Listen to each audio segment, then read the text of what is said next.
Welcome back to another episode of r/Am I the Asshole? I'm sorry I haven't uploaded for a while. It's been a bit of a busy week for me this week, but I am back. If you are new or you haven't already, please hit that subscribe button. Titles are on the screen and we'll get into it with an Am I the Asshole for telling someone they shouldn't use the handicap stall. Some background. Since my dad has been confined to the wheelchair for the past 2 years, I've become a lot more conscious about people abusing handicap parking and other tools reserved for the disabled. If I see someone parked over the lines of a handicap spot, I won't hesitate to leave a note. Yesterday I was at a bar with a friend and we went for a bathroom break. Most of the stalls were empty and I noticed a girl with no visible disability coming out of a handicap one. I said to my friend, "It's great that people are respectful of the handicap stalls." The girl said, "What?" It occurred to me that she may have an invisible disability, so I asked if she did. When she clarified that she didn't, I said those stalls are for people who need them, and because there were lots of other stalls free, she should use one of them next time. She got a defensive look on her face and then basically snickered at me. As she was leaving, I said behind her, "Great to know you care. People like you make life harder for the disabled." I turned to look at my friend and she was covering her face with her hands. She said, "Oh my God, why does it matter?" I was a little hurt. I told her that the girl had used the handicap stall just because she wanted a whole room to herself to pee in when they made that size in order to accommodate a wheelchair. We didn't mention it again, but it's still bothering me a little. Who was out of line? To be honest, you were an asshole. You had no right to demand a stranger tell you what health issues they may or may not have. That is where I consider you out of line. Fair enough saying to your friend, it's great that people are respectful of the handicap stalls, and then left it at that and not said anything to this girl. But you are not entitled to ask a person what their disability is. And if you had have asked me that when I had health issues, I would have probably turned around and been like, "Well, why are you so fat?" Or, "Well, why is your face so fucked up?" You have no right to know what is wrong with a person, or if anything is wrong with a person. You have no right to their medical history.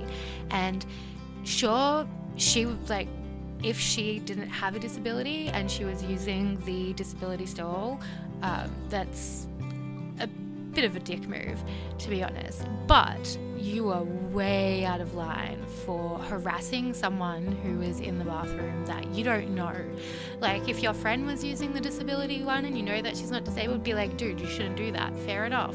But don't fucking harass strangers.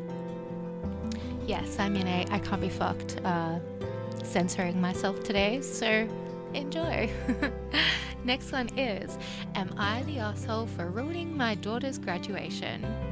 My daughter and I have been estranged for about 5 years now and have recently connected and are working on slowly repairing our relationship. As part of this, she's been airing out various grievances she's been holding against me all these years, as she doesn't think holding onto them is conducive to a healthy relationship. A lot of these things are petty teenage grievances, and I can't believe she hasn't let go of yet. But one of them stuck out to me. I mentioned it to my husband and he expressed disbelief and disappointment in me for my actions at the time. I maintained that I didn't do anything wrong, but his reaction has me curious. Her email to me about the situation. My graduation was another thing. I don't know if you remember, but you refused to let Gran come even though I told you how much I wanted her there because of how she'd supported me throughout uni.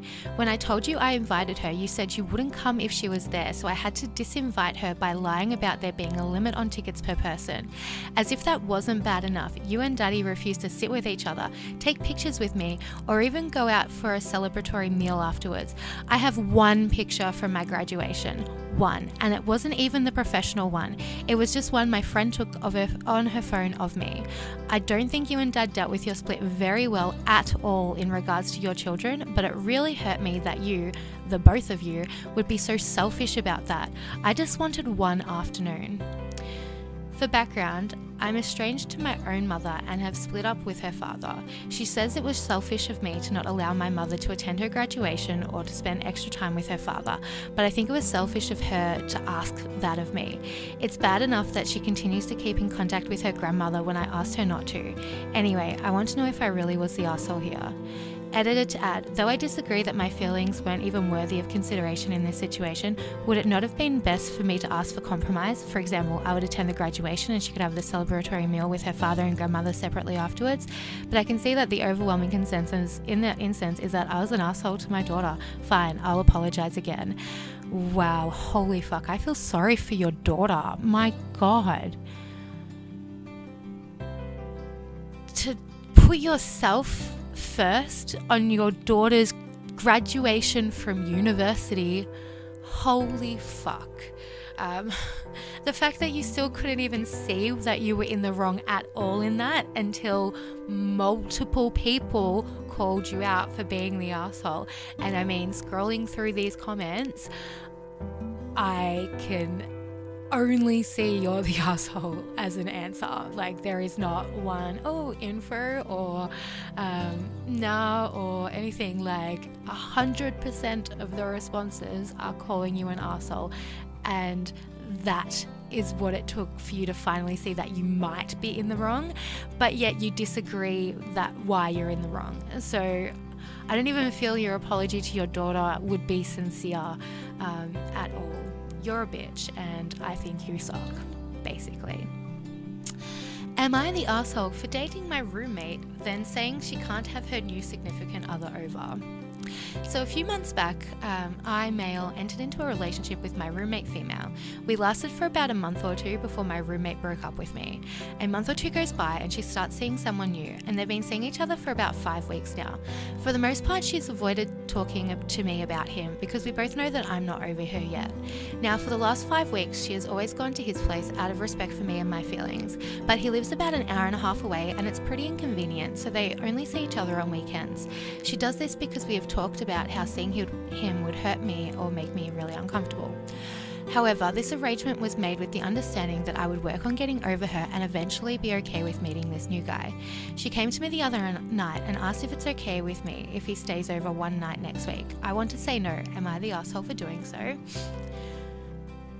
Reasons I am. Half the apartment is hers. She should be able to do what she likes. I'm making things needlessly messy and complicated for someone who I'm very still close friends with.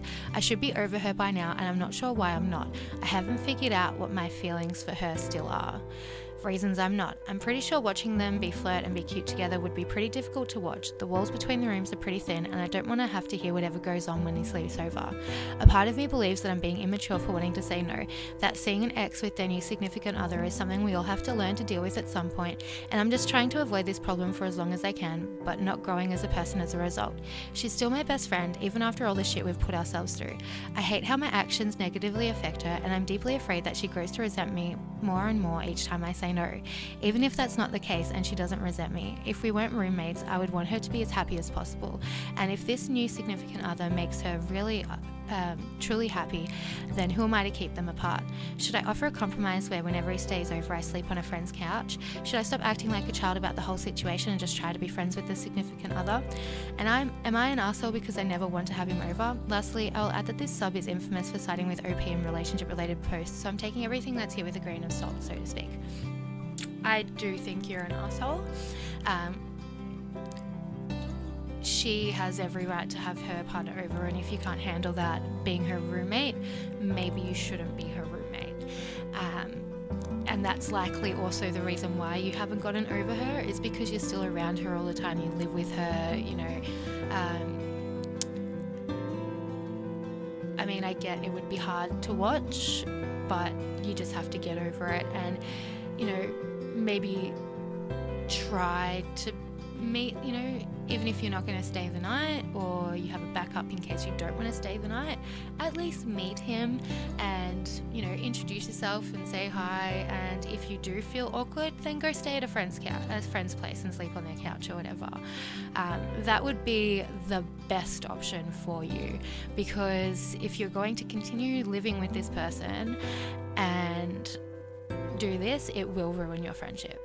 That's just it. It's a guaranteed way to ruin your friendship. If you can't truly be happy for her and let her have her partner over in her own home, you either need to move out or just not be there when he's there. That's totally understandable.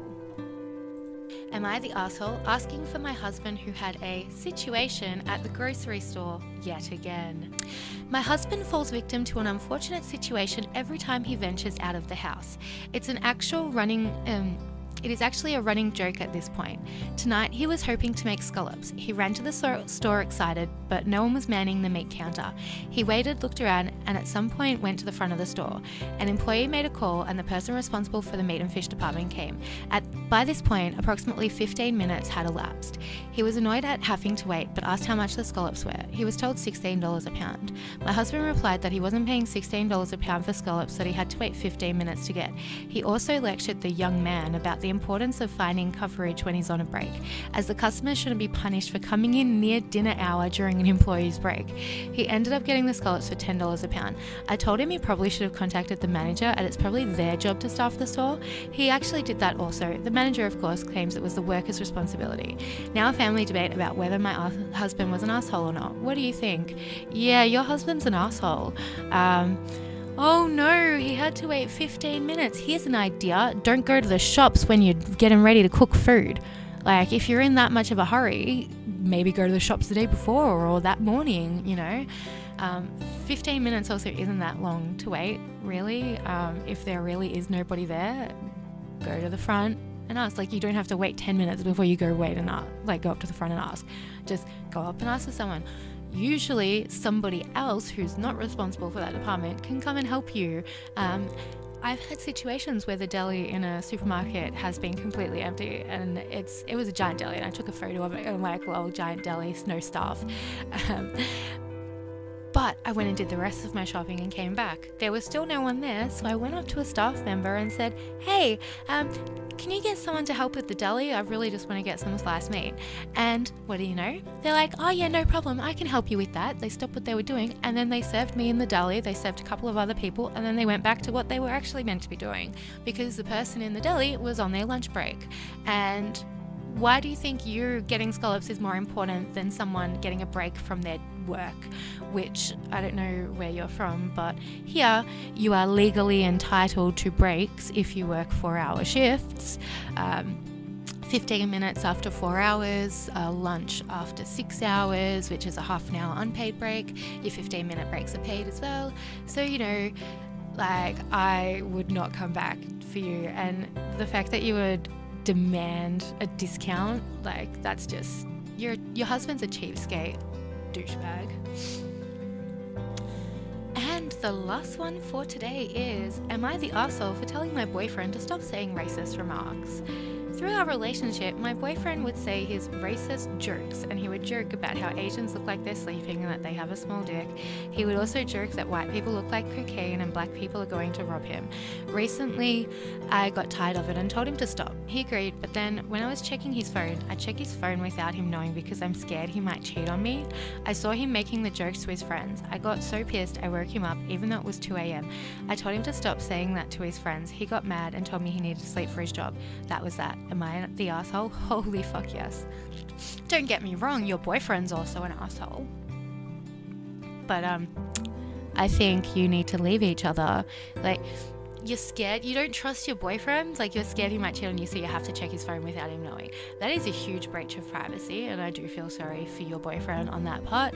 And why would you want to be with someone who continues to make racist jokes? If that's something that you don't like and he won't stop, leave him.